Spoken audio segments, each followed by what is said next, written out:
Marguerite, you won't believe me. I think you're beautiful. Oh my God. Yeah, especially, you see how sexy I look. I have a jacket on, but I have You slippers. know what I usually have on? I usually have socks on. Just Oh, yeah. fuzzy socks. So you're fine.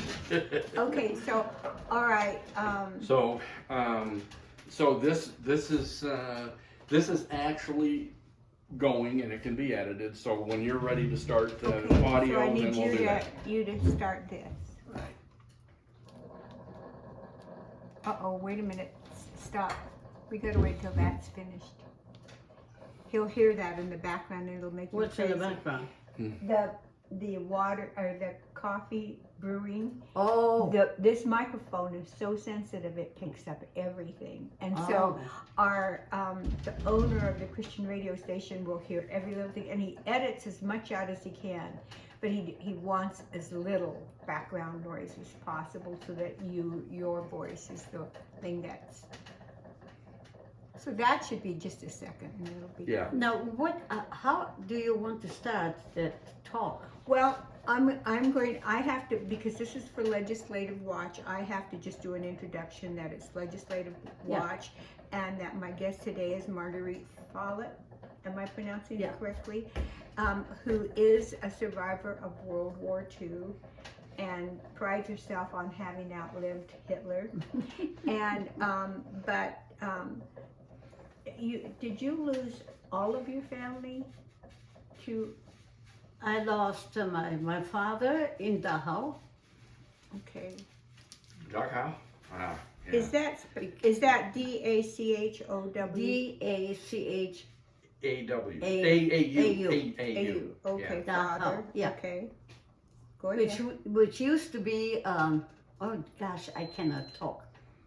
Which used to be a labor camp for people who were who didn't shape up. You know, they sent them for a few months to. I can start this anytime because it ended there. Oh, okay. So, and actually, this conversation you're having right now is good. So. Okay, Yeah. but I have to give the introduction because. Sure. He's- So whenever you're ready to do that. let me Okay. know. All right. Are you going to start? Yeah. And what does this do? This is going to record it. Welcome to Legislative Watch. I'm Elizabeth Allen Hodge, and my guest today is a very special lady that I met a couple years ago. It's just been a blessing to know her, and the more I get to know her, the more I just love her. Her name is Margarete Fallat. She is a survivor of World War II, and she prides herself on the fact that she's outlived Hitler. And she has a lot to say, and so I'm just going to have a conversation with her, and I hope you'll enjoy it.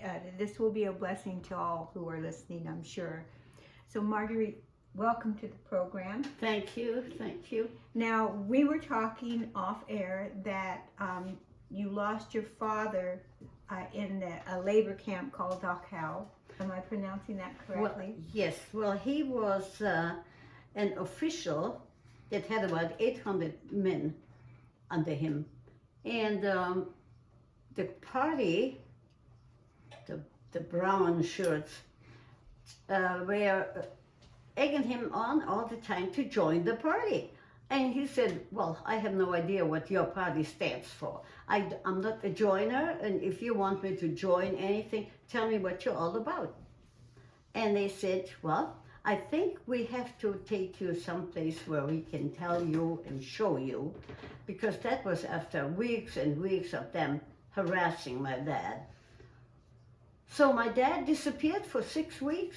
We had no idea where he was. And it turned out that, about after 6 weeks of waiting and crying and longing for him and not knowing what was happening or what happened to him, they brought him home in an ambulance. So the doctor said, well, he is in no shape to go home. And so he was immediately transferred to the hospital. So, of course, it was my papa, and he and I were just one of a kind. And I went with him. My mother collapsed. My little brother, where's my papa? Where's my papa?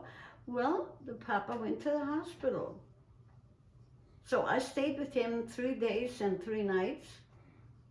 And he just kept saying to me, Greteline, it was his name for me, Gretel, Marguerite. Don't give in, don't ever give in, and don't ever give up. I had no idea what he was talking about, because I was only 10 years old, for heaven's sake. But he treated me like an adult. So when my dad, after 3 nights, early in the morning, he died.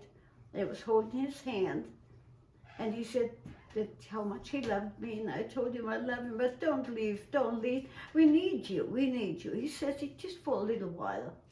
He had such faith in God. But when it was a Catholic hospital in Oppeln, Oberschlesien in Germany, when the nuns turned him over, his back was totally shredded. They had beaten him for not cooperating. They had beaten him, and so bad that his stomach and was just swollen. His kidneys weren't working, his liver wasn't working, and he died. Beaten to death. He died, yeah, practically, but sent him home because you see, Dachau was then a labor camp, whereas April 1st of 1940, all these labor camps were turned into concentration camps.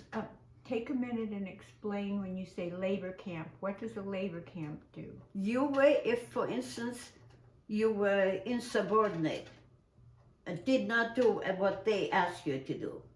They sentenced you to a few months of hard labor at those camps. So if you spoke against the state, Yes, or yes. you did anything that the state Anything did not approve, that did not sit right with the National Socialistic Party, also known as Nazi. I don't know where they got that name from, because it stands for National Socialistic Workers' Party of Germany, Nationalsozialistische Arbeiterpartei Deutschland. So, if you spoke out against that, you've had it. I mean, you could just disappear and nobody would know what happened to you. Now you mentioned brown shirts. For those who are not familiar, explain They why. were always, they were, well, you know, here it goes, Black Lives Matter. Well, over there, the brown shirts mattered. No, I mean, they got away with everything.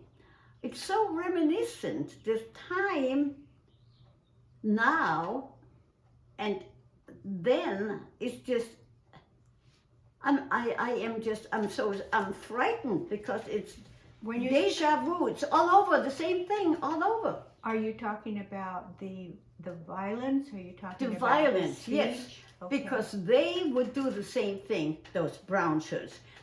Bust all the windows, throw everything, especially the Jewish people suffered terribly, because they said to them, what's there not to hate? They killed Jesus Christ. I had to set, even the American people, I had to set them straight. No, the Jews did not kill Jesus Christ. It was the Romans. So why don't you hate the Italians? Okay, so did the white shirts, or excuse me, the brown shirts start out because they felt they were superior. They were in charge now, because everybody wore brown shirts until the SS came along. They were all in black. But the Nazis, so-called Nazis, wore brown shirts, brown pants, brown everything. And I was told that they resented the Jews and felt that too many of them were privileged and had money and Well, they that treated- too, that Oh. added to it. They were, but of course, they forget that the Jews had no choice but being in business because in Christ's time and way back, they were never allowed to possess property. But you were drawing a parallel, and I can see a bit here when you were talking about how the brown shirts started out because they felt that they weren't treated right, and that the Jews, being white, had privilege. And you hear Yes, that you and- hear that term today. So Yes. I'm just wondering, is it similar? Yeah, and they did the same thing. The so-called brown shirts that I referred to did the same thing as just not too long ago, all the violence that took place.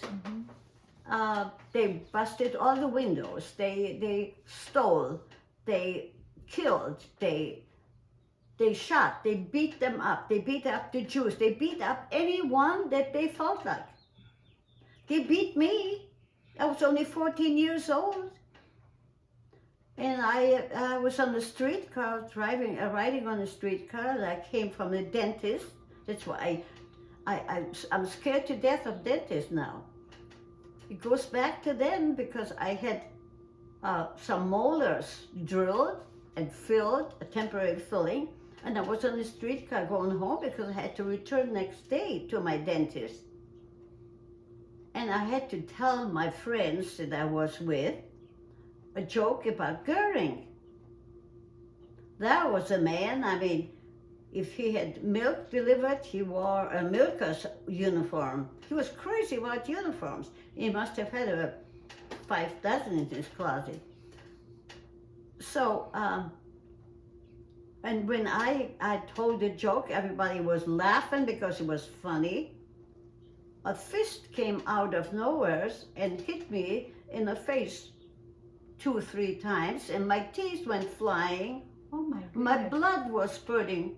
The people grabbed that man after he identified himself. He said, "I am with the Geheime Staatspolizei." That means the Secret Service. He had under his lapel, whatever, Abzeichen as they called it. So the people on the streetcar grabbed him by the pants and threw him off the streetcar. Oh my. So I don't know what happened to him, but anyway, I know what happened to me. For life, I am scared to death of a dentist now.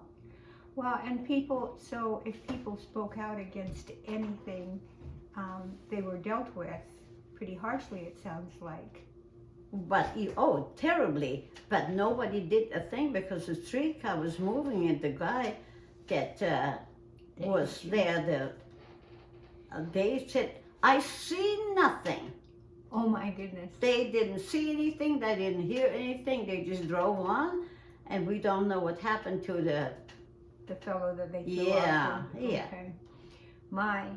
So you're worried now as you see the violence that's going on, and as you also hear people say that white people have privilege, and so now it should be reversed in terms of it. At one university, they had a situation where some of the black students said all of the white students should give their seats to them because the whites had privilege, and that's definitely not how all black people think. Well, that is so reminiscent of something that happened to me 2 days ago.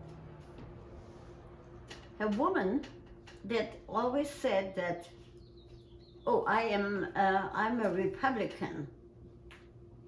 And I said, well, you don't act like one. You never speak out. When anything was going on, I've never heard you join in or speak up or anything. She says, yes, I'm a registered Republican. However, this time I voted for Biden because of social justice. Well, you could have knocked me over with a feather. I took it to my son-in-law and I said, Vince, tell me exactly, I know what it is, but tell me your version of what is social justice. He says, Mom, it's pure socialism. And I said, amen. I knew that. All right, we have to take a break, but don't lose that thought because I want you to finish your story. We'll be right back. We have to do these breaks. Okay, so go ahead and start it again, and I'll just say we're back, and let her continue Where was her it? story. Where you're talking about how your son told you what socialism. Okay. And somewhere along the line, we can get it in there that the news, according to the newspaper, they reported your age is 100, but we have since learned that you're actually a very youthful 97. So. Okay. All right. Okay. So let's see here.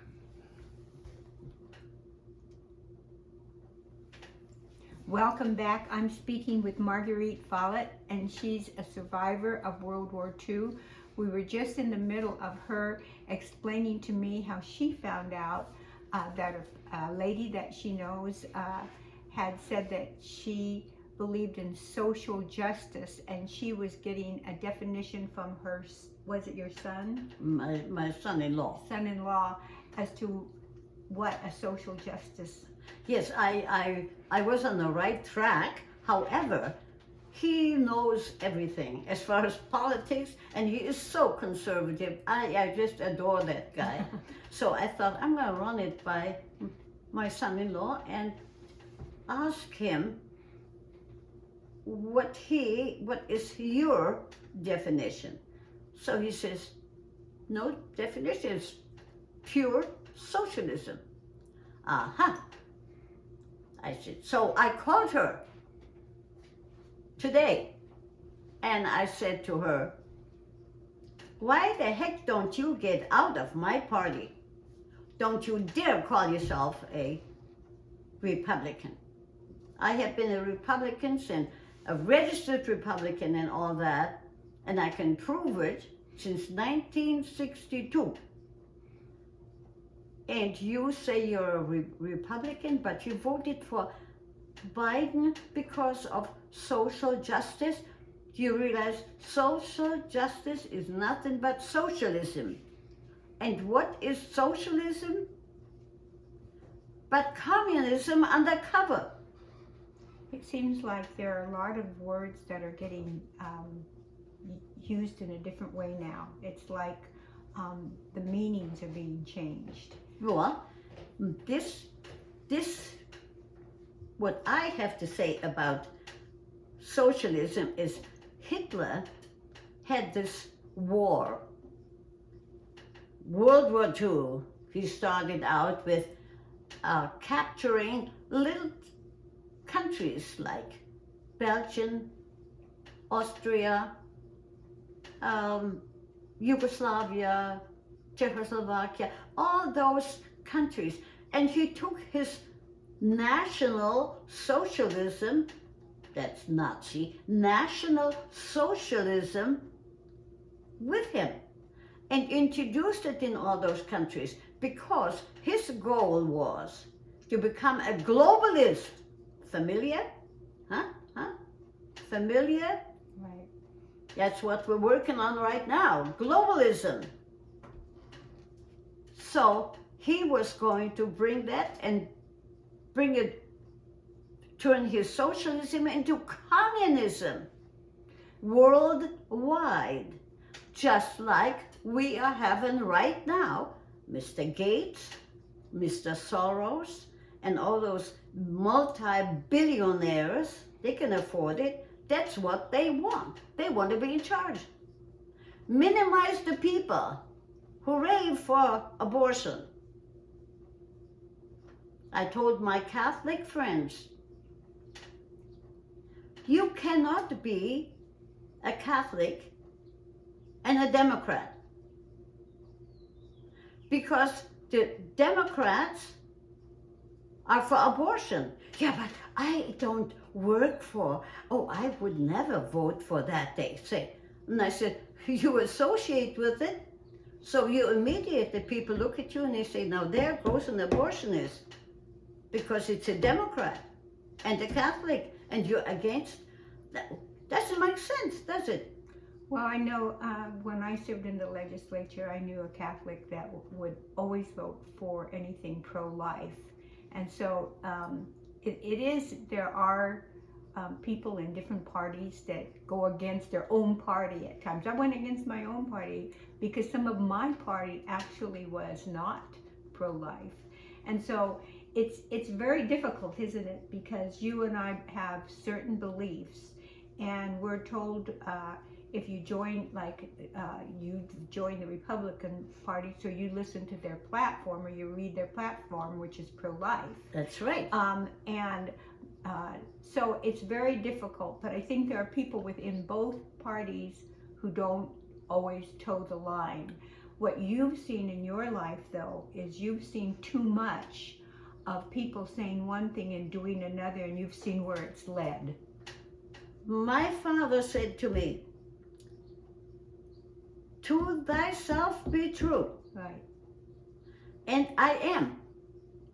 I admire in a person when they're outspoken, whether you're my friend, but if there is something that I don't like about you, I'm not going to lie about it. That's good. You ask me and I'll tell you. And I jokingly say to people, ask me and I'll tell you. And if you don't ask me, I'll tell you anyway. Okay, that's fair. Well, so you lost your father. What about the rest of your family? What became of them? Well, my brother was drafted when he was 15 and a half. And he was in the army, perhaps, well, he was actually cavalry, but I don't think he saw too many horses. Okay. But 6 months later, he was wounded. He was shot because the Germans would camouflage their trains and paint the big red cross on top of it, and they would transport ammunition in those. And the British got wind of it, and they would bomb those.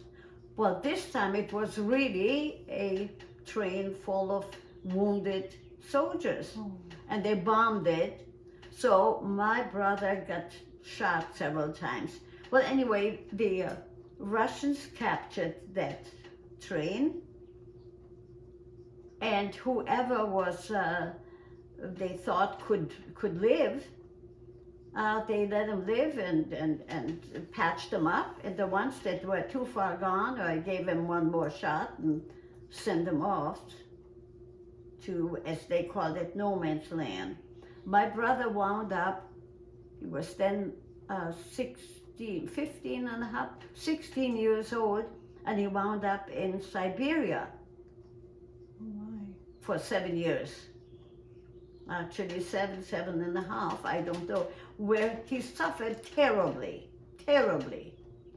However, one day he walked away. Now, that took guts. Really?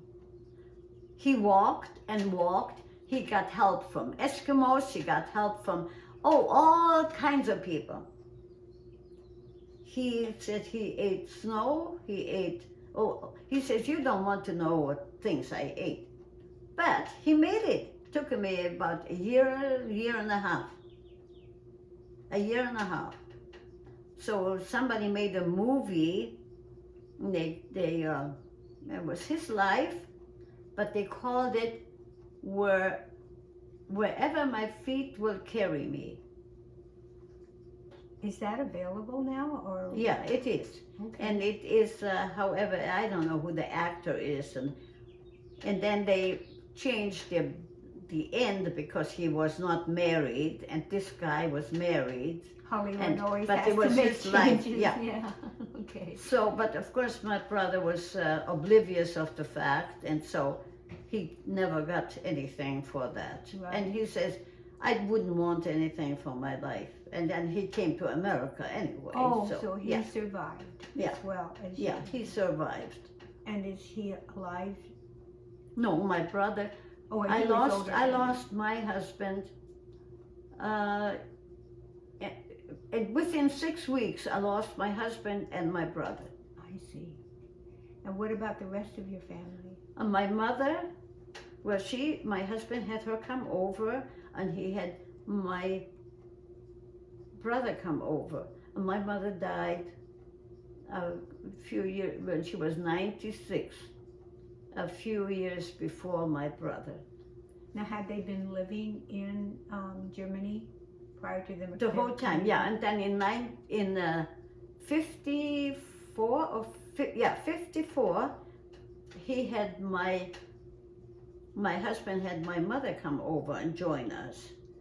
So we were in Massachusetts, and then she came. We moved because my husband worked for Johns Hopkins University, the applied physics labs. He was an engineer, and so she joined us, and she lived with us on the outskirts of Washington, D.C. My brother came much later. He came, I think, in 60, I'm not sure now, 64, or, yeah, something like that. When we continue, I guess we're coming close to the end of this program. We've just got a couple minutes left, and we will do this in 2 parts because you have so much to share. But so one of the things that I'm curious, and I'm sure that listeners and viewers are curious about, is how did your family survive World War II? Those must have been very It dark wasn't times. easy because we had nothing to eat, because we were told everything went to the front. In other words, to the soldiers. And the soldiers said, we didn't get anything of that. But, you know, who got that? So we had no food. We got 1 pound of meat for a month. Every month we get 1 pound of meat. Oh my goodness. And the butcher would throw in a big bone. We said, well, gee whiz, you know, the bone. And he said, well, what am I supposed to do with the bone? Well, I thought to myself, give it to the dog. No, he gave it to us. So, I mean, we were skin and bone. We lived on a lot of greens, vegetables, if we could find it. And milk, we would get once a week, we would get a liter of milk. So it was very, very hard. We just really didn't have anything to eat. And then what really got to me was when I came to America, and people would say, oh, I know, Second World War, oh, we suffered. We couldn't get any nylons. We couldn't get any sugar. And oh, you poor thing, I said to her. Oh my goodness, we couldn't get any bread.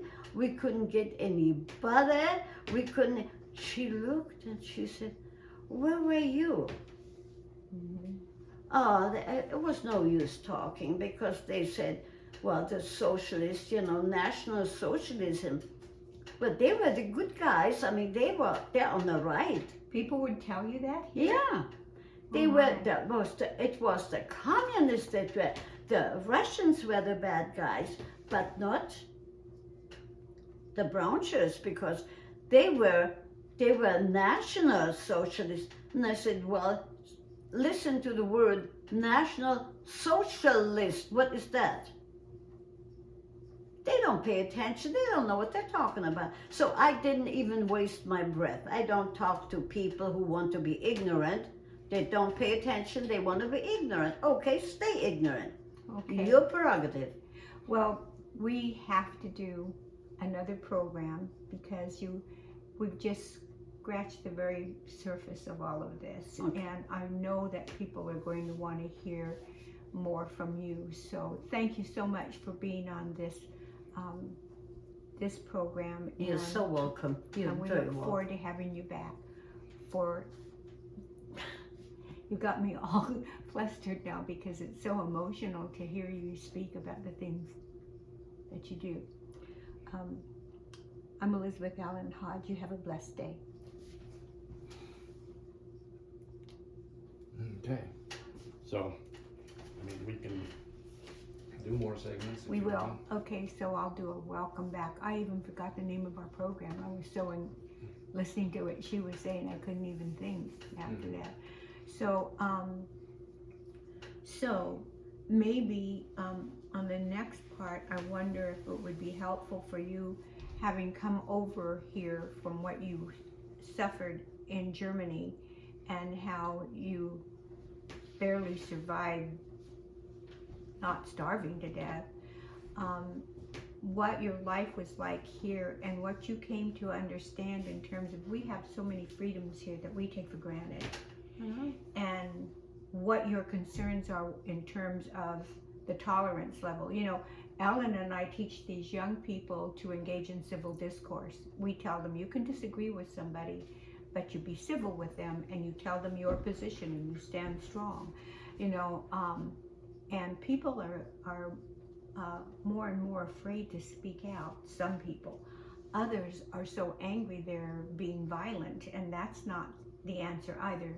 And so how do we deal with that? Well, based on what you've seen, what you've lived through, what are your concerns for our country and on the things that you see? And you just speak your heart, your mind. So we'll start, when you're ready, I'll start it Well, again. you know something? You would know what I stand for when you come to my house. Yes. Because my door, my front door says, God bless this house and everyone who enters. Then it says, there's a beautiful sign that says, my cat is a Republican.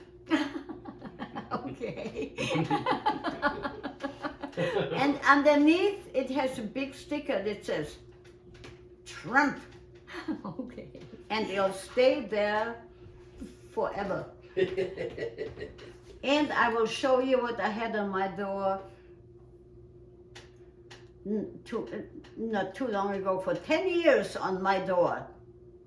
Say no to BO. You know who that is? Yes. Who that was? Barack Obama. And an artist, Mrs. Shields of Sandpoint, Idaho,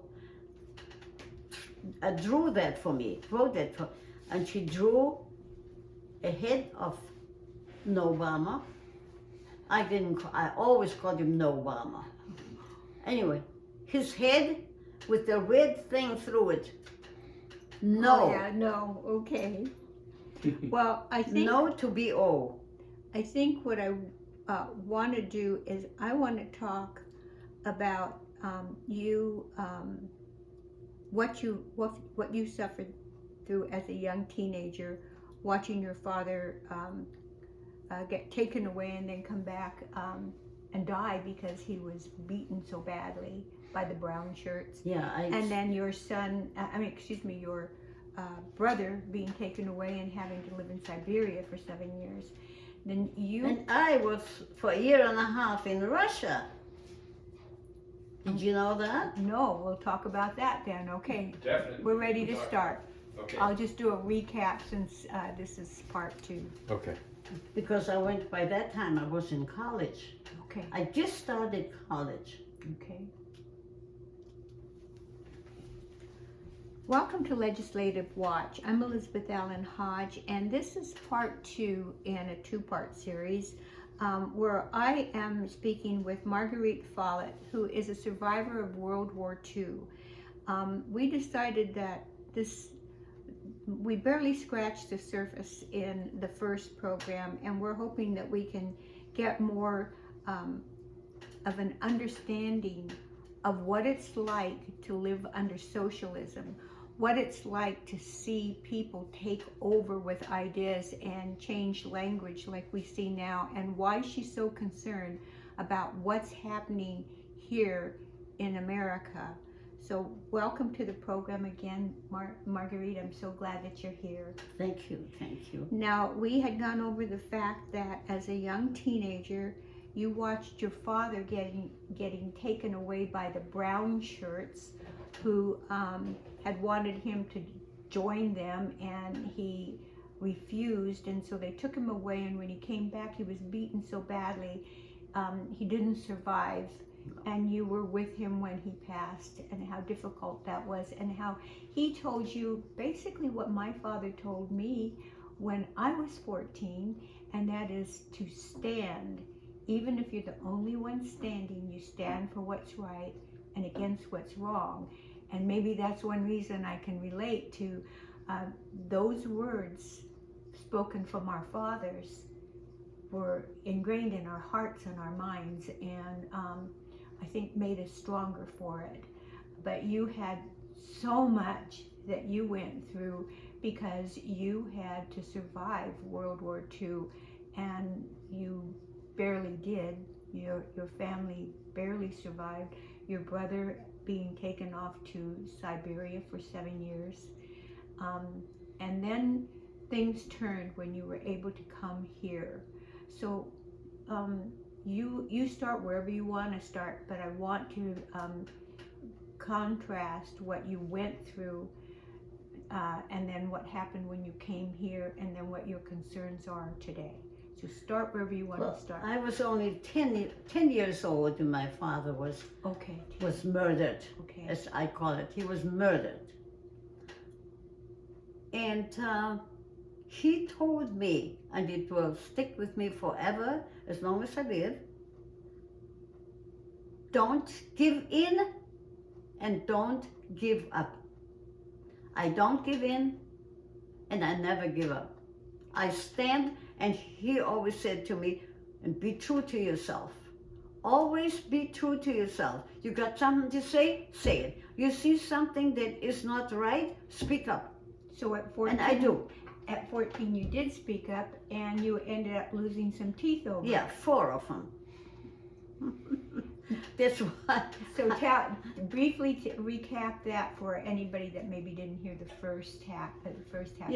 Well, I spoke up and I told a joke, and that I had no clue that I was standing right close to a Secret Service man, because he was in civilian clothes and he had his little, as I call it, upcycling underneath his lapel, which he showed me after he had hit me in the face a couple of times and knocked my teeth out. But I said, well, c'est la vie. Now I can say, well, life happens, you know. And the people on your the people on the streetcar, streetcar grabbed them by the pants and threw them off the streetcar. We don't know what happened to him. but Maybe so, he lost a few teeth so you were 14 when that happened. that happened, but you survived World War II before you came here. Oh yes, time went on, and we saw that things were just totally fouled up, because there was a knock on the door, and there were two guys in brown uniforms, and he said, Heil Hitler, Frau Pagenburg, we understand that you have some guns. And Mother said, yes, I do. How many do you have? And she said, 3. Well, could we see them? She said, why? And I said, because we need to see them. Okay, you didn't argue much with them. So Mother went to the cellar where she kept them, and she brought them up as if they were poison, you know. Like, oh, she said, there you go. And they looked at them, and they proceeded to write something down. And she says, what are you doing? You write that? Well, I tell you what, see, each gun has a number, and we take the numbers down, because suppose somebody breaks in and they steal them, we can trace them for you. Mother said, oh, okay. And I thought to myself, yeah, in your dreams too, because I saw through them.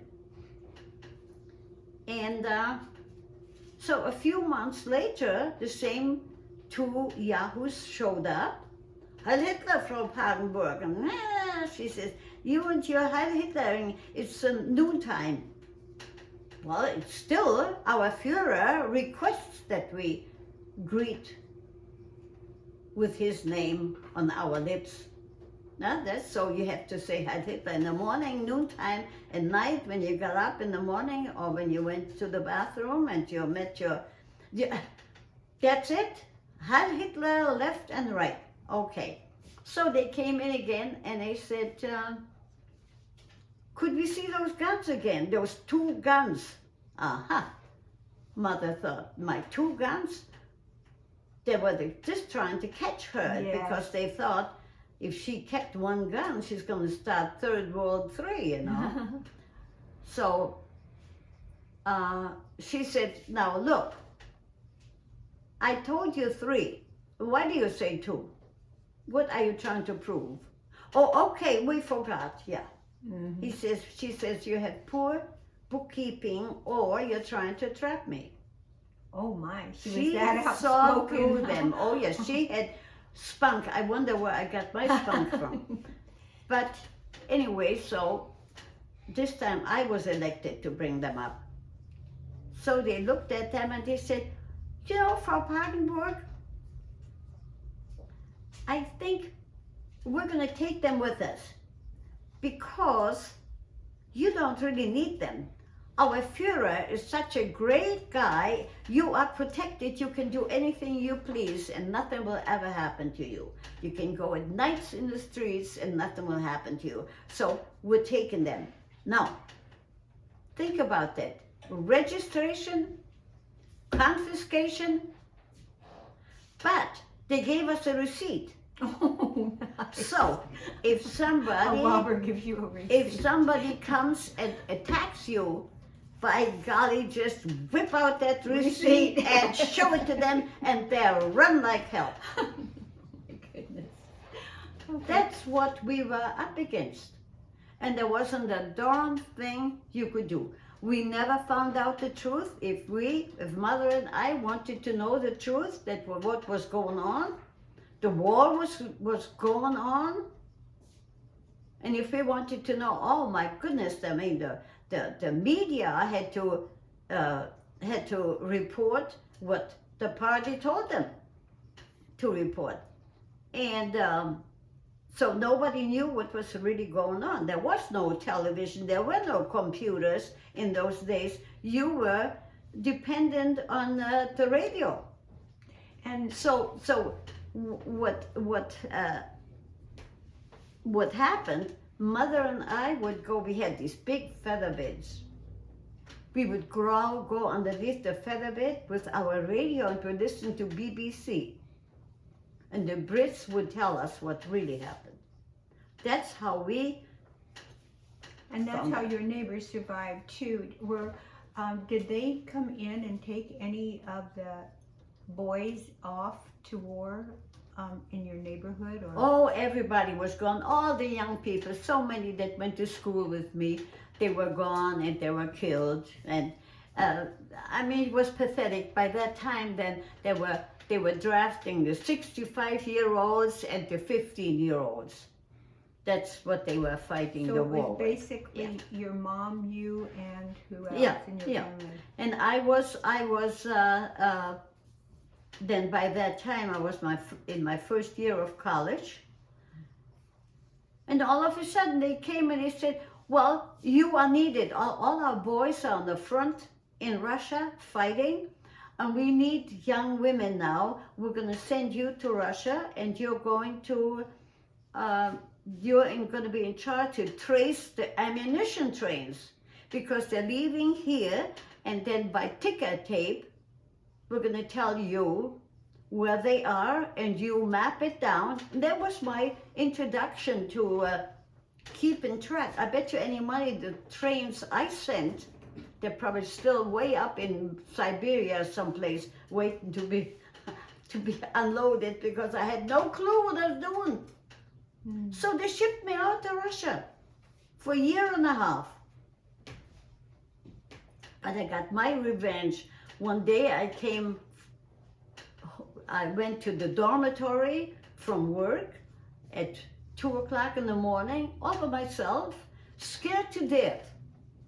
The streets were lonesome and not a soul on them, and all of a sudden there was a soul.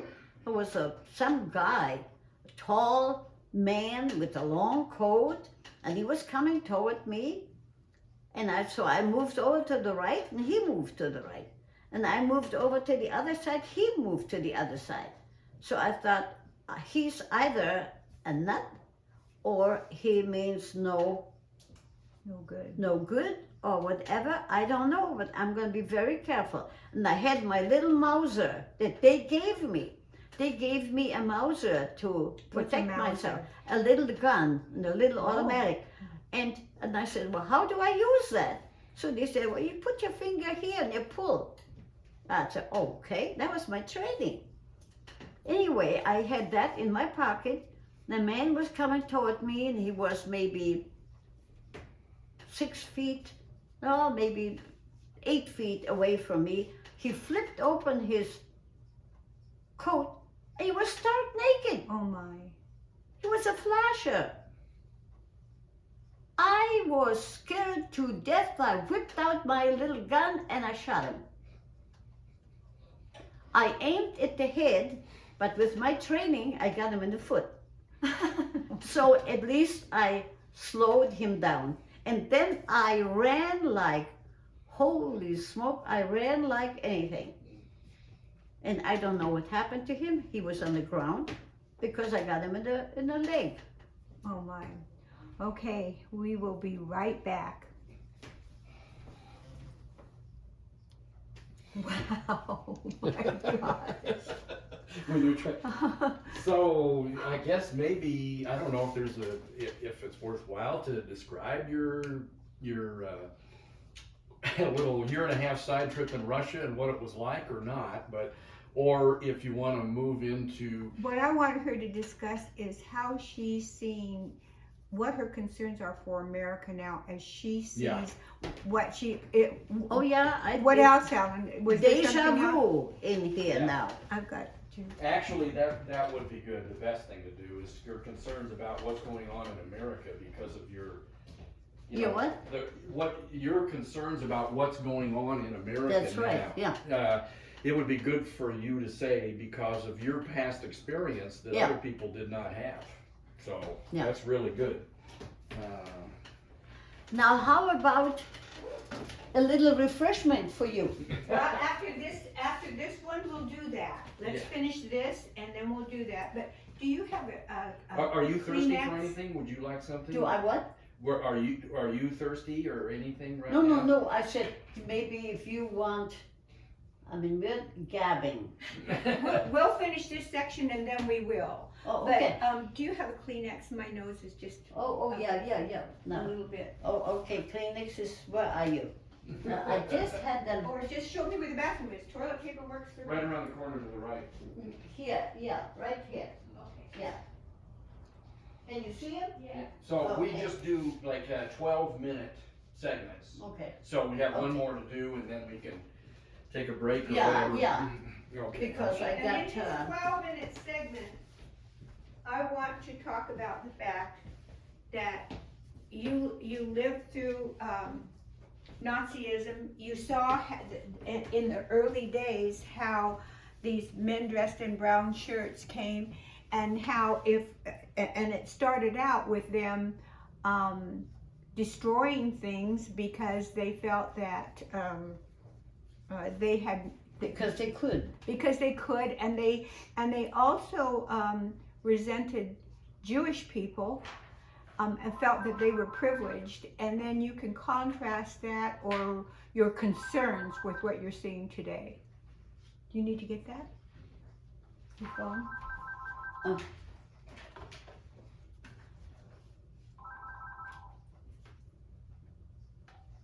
Hello? Hey, Mom, Yeah? are your friends there?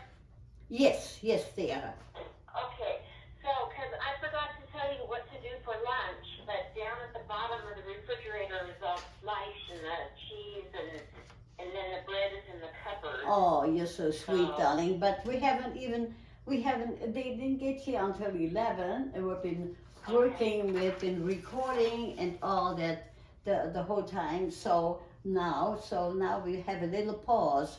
We just made a little pause, and I told them that if they wanted this, coffee's all set, and their goodies here are all set. So you're such a little worrier. Well, She's then sweet. maybe She you is could have very a glass of milk and a piece of pound cake and some fruit for lunch. Oh, aren't you sweet, darling? Sounds Okay. very Okay? nice. Yeah. Make Oh. sure you eat something, okay? Yeah, we'll eat something. Okay. Yeah. All right. Thank you, my sweetheart. Thank you. Yeah. Okay. Yeah. Bye-bye. Bye-bye. Alan, I think we should just take a break right now. We can do that 12-minute segment She after took that. Sure. a break now. She's a psychologist, so she's got 11 people to see today. Oh my goodness. Well, why don't we have a break Okay. right now, and Sure. then we'll do this afterwards. Yeah, so what would you like? I'd like a coffee. Yeah, but here, you want this? Oh yes, that looks lovely. Oh, that looks lovely. Yeah, Oh, that's yeah, very nice. look, here. Sure. Yeah, blueberries and strawberries and Well, here we'll just. Oh, help okay, wait, ourselves. yeah, leave it right here. But you can have, she said there's cheese or whatever, you know. No, you just help yourself. And I give you cups. I know Alan would like coffee. You what? Alan likes coffee. Yeah,